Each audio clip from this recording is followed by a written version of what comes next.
Alright, good morning Davao City, Davaoenyo people. Kumusta tayo lahat dito ngayon, no? Update tayo dito sa ating syudad, downtown area sa Davao City. Ang ganap sa ating minamahal na lungsod ngayon ay March 16, Monday. So dapat ngayon ang araw ng Davao. Di ba dapat? Anyari, Monday, araw ng Davao. As far as I remember, as far as I know, it's every March 16 of the year. Anyari, ba't parang walang parade? No? Wala yatang parada. Diba? Parada sa mga department na security clusters sa lahat ng departamento sa Davao City. Meron kaming parada dapat dito, pero parang walang ngayon, walang bakas. Time check tayo, alas 7 ng umaga. Baka mamaya pa, no? Baka hapon, gabi.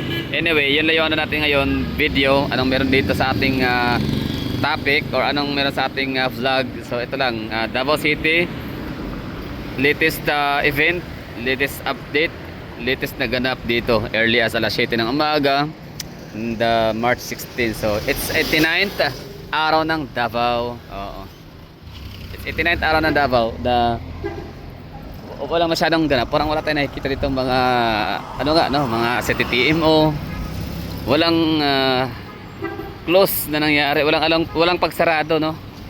Kasi minsan sinasarado yan sa madlang people, sa public, para giveaway, no, sa mga pagpaparada sana. Pero anyari, wala naman, no? Walang bakas. So yun lang gagawin natin ngayon dito. Lakad tayo papuntang City Hall.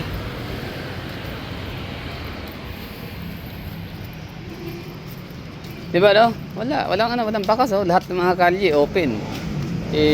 Pag ganitong mga pagkakataon, dapat ito talaga, no? Walang mga sasakyan dito na nananakbo, dapat mga tao na lang parada. So dito na lang tayo, babaybayan na lang natin itong area ng maliit na portion nitong CM Recto. Papunta tayo ng intersection ng San Pedro Street. No, anyari sa Davao City. So sabi nga ng driver na nasakyan ko ngayon, sabi niya daw, baka walang may budget, pero imbis na igastos pang funding sa anumang gaganaping event ng March 16, no, yung mga activities, ibigay na lang siguro, ilaan pang bigay tulong sa mga na stranded na mga Davaoenyo sa ibang bansa, sa Iran or Middle East or sa Gulf region. Ito yung Davao City ngayon, March 16, 89th araw ng Davao. So far wala tayong nakakitang bakas, no? Parang ordinary days lang. Although meron akong napapansin, walang masyadong mga pasahero kasi holiday pala, no? So since 89th araw ng Davao City, so declared as non-working day, no, or non-working holiday, special holiday sa Davao City. So naglalakad tayo dito sa corridor ng mga gusali dito sa may CM Recto Street. Diba, no? Wala, no? So mga taga Davao dyan na mga nakapanood or may idea or merong nakuhang masagap na balita, meron, ay ibig sabihin bakit parang walang ganap. Pero sige lang, mamaya sa unahan nito sa may City Hall area sa San Pedro Square, baka meron tayong makakausap doon na mga tagaan dyan. Siyempre mga nagtitinda sa lugar ng City Hall, mga vendors, panigurado may mga nasagap na balita yan. Paano nangyaring walang ganap, no? Baka kahapon Sunday, baka pala din kayo nagtataka anong nangyari sa akin, ba't ako hindi nakapag-upload lagi. Ayan, busy masyado. Hindi ko alam kung kailan maging presidente, no? Panay busy na lang. Hindi, meron tayong pinagkakabalahan, matagal na to, pero this time, ditong panahon na to, first quarter of the year 2026, kailangan kong i-career, no? Kailangan kong tutukan yung aking ginagawa. Kaya ito, hindi ko alam kung anong nangyari sa Davao City. Outdated na tayo. Hindi ko na alam kung kahapon ba Sunday, March 15, in advance ang selebrasyon, ang parada.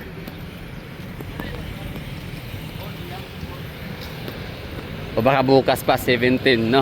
So andito tayo sa San Pedro Street. Yan, intersection to dito ha. San Pedro, si Recto. City Hall Drive or San Pedro Square. So, ito yung aming Metropolitan Cathedral. Walang ganap, no? Eh, wala na. Outdated.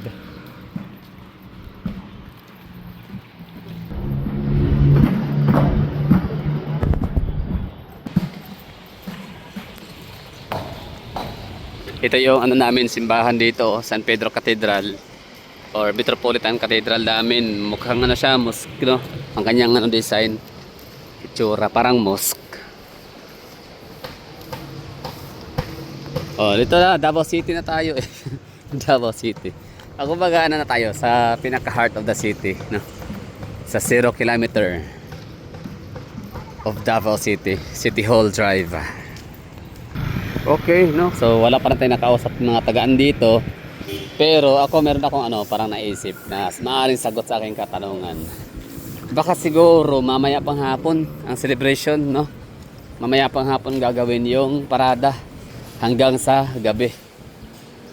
'Di ba? Kasi baka masyado lang mainit. Alam naman natin, 'di ba, yung global warming, yung climate change natin. Early as alas 6, alas 7.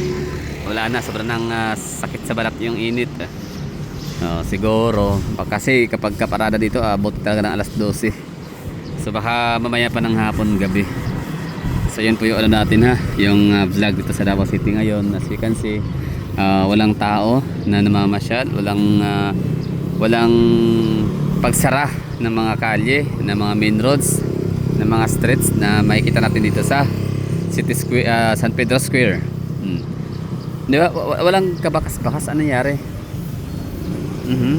Tapos eto, meron tayong mga nakikita ang mga tulda, ang mga arrangement, preparation. Parang mayroong stage mamaya. Di ko alam kung anong meron dyan. Meron silang stage, so baka tapos na yan kahapon ba yan, kagabi, nagliliquid lang ba sila or magsiset up pa lang, mag-i-install. May nakalagay naman dito, Hugyaw Davao. Okay, puntahan nga natin yung ano, yung calendar chart or araw ng Davao chart. Tingnan natin dito. Rizal Park to ha. Basta mamaya na magtatanong tayo palang part 2 ng ating vlog.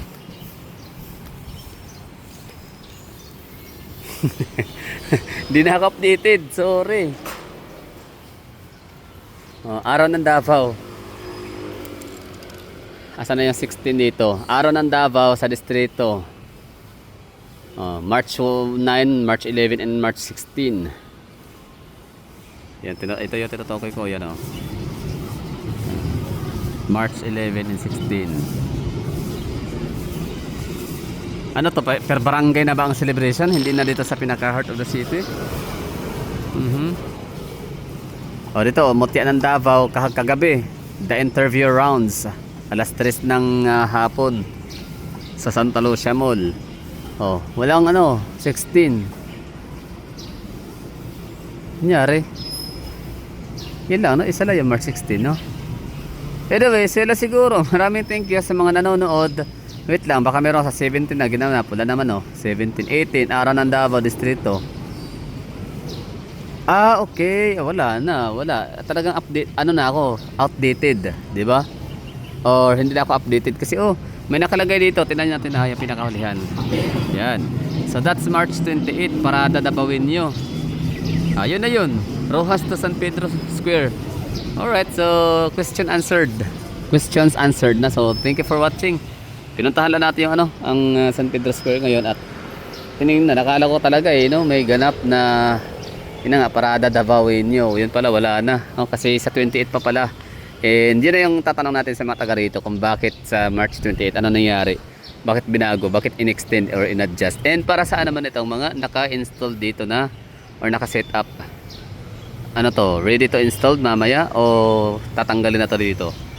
So yun yung tatanong natin so sa next vlog. So good morning, happy 89th araw ng Davao City. So kahit pa man na-move ng March 28 yung parada Davaoenyo, still hindi pa rin talaga natin tawag nito, maalis no, sa ating mga memorya na laging sineselebrate ng Davao City, ng mga Davaoenyo, nating mga taga Davao ang araw ng Davao every 16th of the month of March of the year.